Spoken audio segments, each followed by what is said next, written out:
আসসালামু আলাইকুম রহমতুল্লাহ। রাকিব জব কেয়ারের পক্ষ থেকে সবাইকে জানাচ্ছি আন্তরিক শুভেচ্ছা। আজকে আমরা সুদ কষা এর পর্ব 3 নিয়ে আলোচনা করব ইনশাআল্লাহ।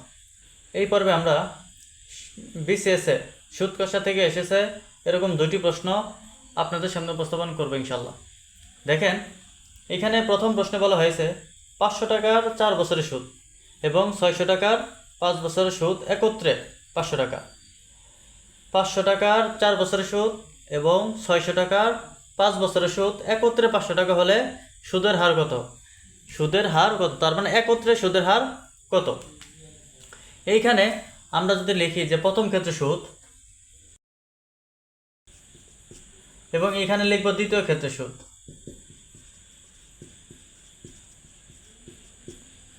প্রথম ক্ষেত্রে সুদ যদি I1 হয় তাহলে আমরা লিখব P1 R1 N1, বা দ্বিতীয় ক্ষেত্রে লিখব I2 সমান P2 R2 N2। দেখেন, এখানে সুদের হার অর্থাৎ এই যে আর সুদের হার একত্রে কত হবে সেটি নির্ণয় করতে বলেছে এবং আমাদের এই P1 এবং N1 P2 এবং N2 এর মান জানা আছে। যে এখানে কি দেওয়া আছে যে P1 সমান কত 500।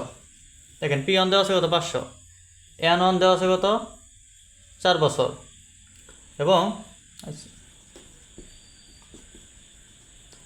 P2 দেওয়া আছে কত 600 টাকা, N2 দেওয়া আছে কত 5 বছর, N2 দেওয়া আছে 5 বছর। এখন আমাদের সুদের হার একত্রে নির্ণয় করতে বলেছে। যেহেতু আমাদের সুদের হার একত্রে নির্ণয় করতে বলেছে সেহেতু এই আর সমান কত হবে? তার মানে এই R1 এবং R2 এই দুইটার মান কি হবে? এখন এক হয়ে যাবে। এই জন্য আমরা এখানে R1 আর লিখবো না, R2 লিখবো না, শুধু আর লিখবো, যেহেতু দুইটা একত্রে মান নির্ণয় করতে বলেছে।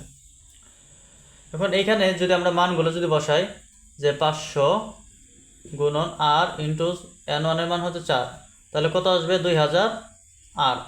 আবার এইখানে কত আসবে 600 গুণন R ইন্টু N2 হচ্ছে কত 5, তাহলে 5 6 3000 R।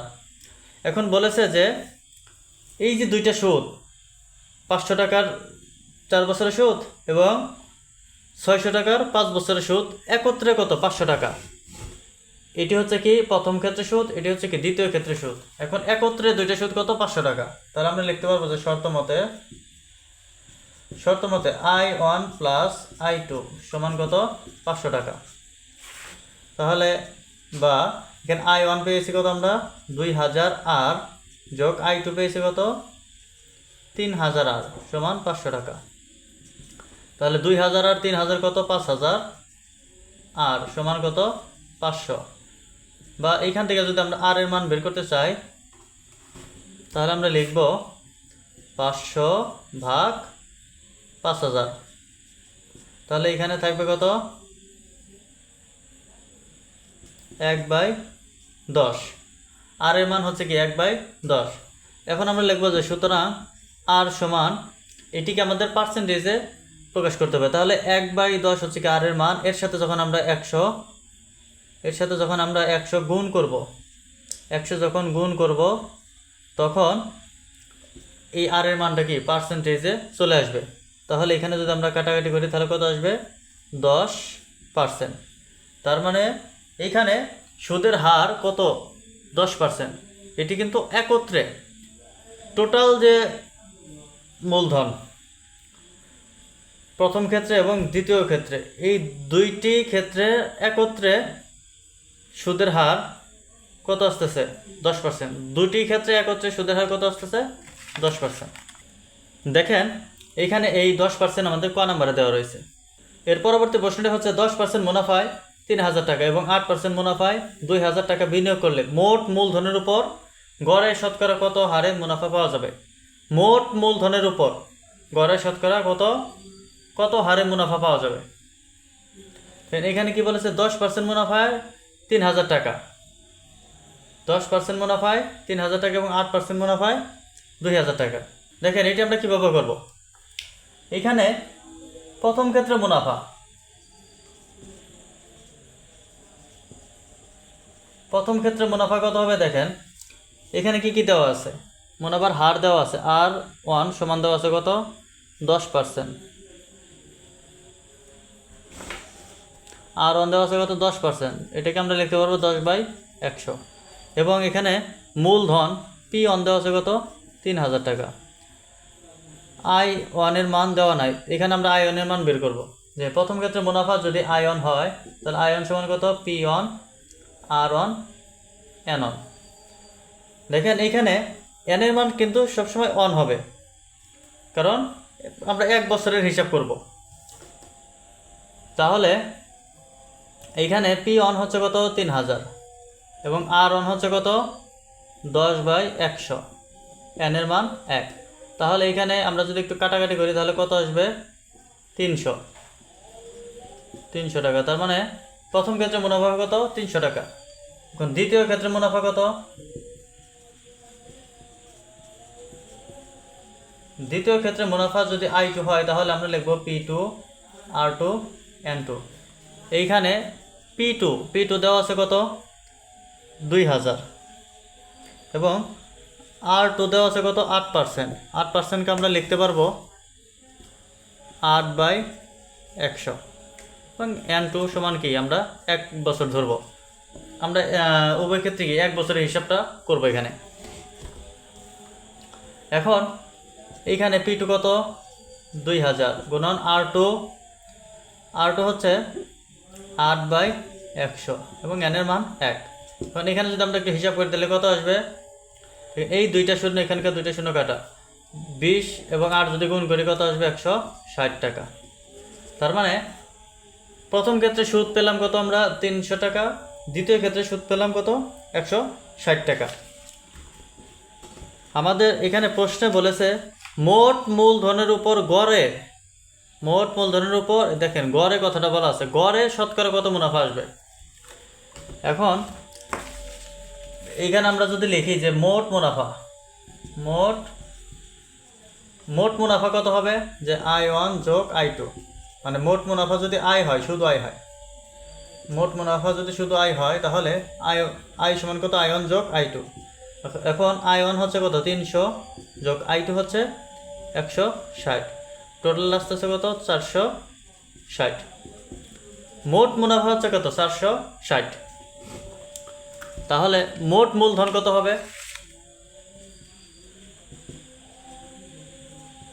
মোট মূলধন হবে P সমান কত P1 যোগ P2। এখানে P1 কত 3000 যোগ P2 কত 2000, তাহলে মোট মূলধন কত 5000। এখন আমরা দেখেন মোট মুনাফা পেয়েছি, মোট মূলধন পেয়েছি। এখন আমাদেরকে কি বের করতে বলেছে, গড়ে কত হারে মুনাফা পাওয়া যাবে। তার মানে দুইটা একত্রে যদি মুনাফার হার আর হয়, দুইটা একত্রে যদি মুনাফার হার আর হয় তাহলে এই আর এর মানটা কত হবে সেটি নির্ণয় করতে বলেছে। তাহলে আমরা এখানে লিখব, আমরা জানি I সমান PRN। এখন আমাদের এখান থেকে কি আর এর মানটা বের করতে হবে, যে আর সমান কত I/PN। এখন এই আয়ের পরিচয় হচ্ছে, এই আয়ের পরিচয় হচ্ছে I হচ্ছে কি মোট মুনাফা কত 460। এখানে এই যে মোট মুনাফা কত 460 এটি, এবং এই P হচ্ছে কি মোট মূলধন হচ্ছে 5000 গুণন N এর মান কি 1, কারণ সব ক্ষেত্রে আমরা কি এখানে 1 ব্যবহার করেছি।